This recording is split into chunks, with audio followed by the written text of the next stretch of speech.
It's graduation weekend at the University of Maine. Today kicks off the weekend of thousands of students getting their diplomas.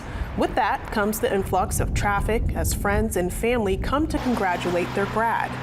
Orono police advise the public in the area to be especially vigilant of pedestrians and prepare for traffic, especially on Stillwater Avenue in Old Town, as there is construction on the bridge.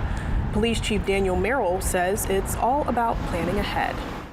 The biggest thing for this weekend is just having a plan and not being in a hurry. Let's face it, you're going to be stuck in traffic. It's going to happen. It's part of this weekend, and this weekend's about, celebration and the graduates and the family and everybody coming together and celebrating. So don't be surprised when you get stuck in traffic and feel like you need to get somewhere, because it's probably not going to happen. To accommodate the increase in cars, Chief Merrill says there will be designated street parking along campus.